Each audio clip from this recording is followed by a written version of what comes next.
इस वक्त भोपाल से खबर मिल रही है, जहां मध्य प्रदेश में पोस्टर वॉर किस तरह जारी है। देखिए, अब अलग अलग नेताओं के गुमशुदगी के पोस्टर चिपकाने का जो एक नया ट्रेंड शुरू हो गया है, सिलसिला शुरू हो गया है। राजधानी भोपाल में बताया जा रहा है कई अलग अलग जगहों पर सांसद प्रज्ञा ठाकुर के लापता होने के पोस्टर चिपकाए गए। पोस्टर में सांसद प्रज्ञा ठाकुर को कोरोना काल में लापता बताया जा रहा है। सवाल पूछा जा रहा है कि आखिर कहां लापता हो गई हैं सांसद, और ये पोस्टर किसने चिपकाए हैं ये तो अभी स्पष्ट नहीं हो पाया है। अज्ञात लोगों ने ये पोस्टर जो है गुमशुदगी के चस्पा किए हैं।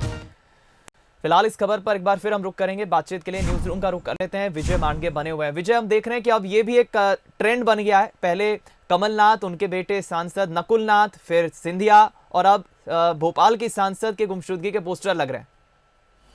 देखिए, बिल्कुल सही है। और मध्य प्रदेश में अब चूंकि 24 सीटों पर उपचुनाव होने हैं, इसे उपचुनाव से जोड़कर बिल्कुल देखा जा सकता है। राजनीतिक दल सक्रिय हुए हैं। अब भले ही कोरोना संक्रमण चल रहा हो, एक दूसरे पर आरोप प्रत्यारोप के दौर चल रहे हैं। 24 सीटें इतनी महत्वपूर्ण हैं दोनों ही पार्टियों के लिए। हम ये समझे कि दो दलों के बीच में ही मुकाबला है इन 24 सीटों पर।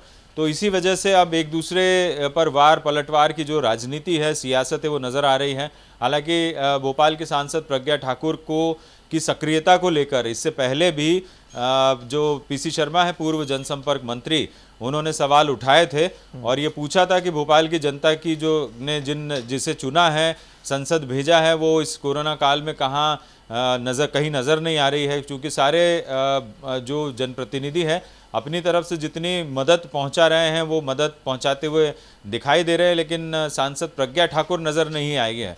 इस पर जब सवाल उठे तो बीजेपी की तरफ से कई सारे जवाब भी मिले, पलटवार भी किया गया। अब एक बार फिर ये पोस्टर्स लगाए गए हैं। और आपने सही कहा, इससे पहले भी हमने देखा कि बड़े बड़े नेताओं के गुमशुदगी के ये पोस्टर्स लगाए गए। एक तरह से पोस्टर वॉर मध्य प्रदेश में चल रहा है और उसके पीछे कहीं ना कहीं उसके हम देखें तो ये उपचुनाव की जो सियासत है वो साफ नज़र आती है। और एक तरह से बताने की कोशिश हो रही है कि बीजेपी और कांग्रेस की तरफ से, दोनों की तरफ से, कि वो ज़्यादा सक्रिय है इस दौर में भी।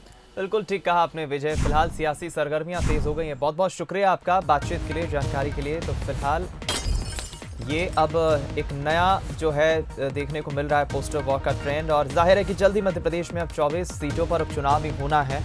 उसको लेकर अब दोनों ही राजनीतिक दल काफ़ी सक्रिय हो गए।